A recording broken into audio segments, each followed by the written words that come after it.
when there is an order for evacuation, actually, it's as if they are going to hell because it's in many aspects so difficult. As I mentioned, one of them, as there is no fuel, the transportation now it's so costly, and you can imagine just to be transported from the area, for example, from Rafah to Khan Yunis, it will cost more than $500 while the people have even no $1 in their pockets.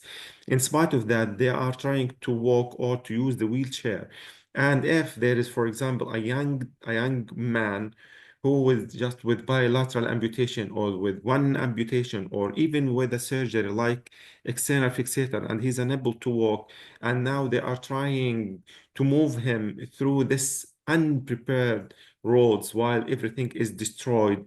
Actually, he's starting to feel guilty inside himself, and actually I face that situation with that experience. And so he will ask the rest of the family just to put all of their bags on his children, and he will carry with his hands all of their bags just to convince himself that I'm doing something.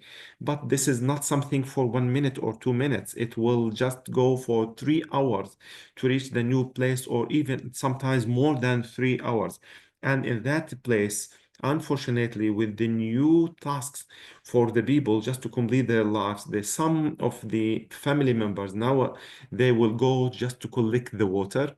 Some of them actually to collect the water, it's not something easy to go for 5 minutes and back. Actually, it's waiting for many hours for that water.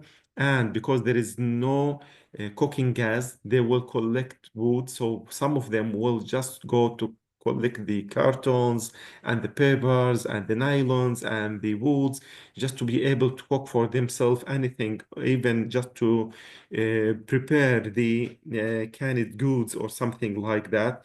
And some of them will go to the tikkiya. I don't know what is the meaning of tikkiya, which is the place where they can prepare food for the people as they have no foods.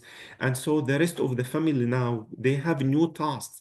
And that again will be reflected on the disabled people who are now alone, and they are unable to be supported by anyone, even just to reach the toilet. It's so difficult as it's a very long order to wait for the toilet, and it's not well prepared. Actually, for a healthy man, it's so difficult to use that toilet, which is not prepared at all. So you can imagine if I'm talking about people with disability, how difficult is that situation for him.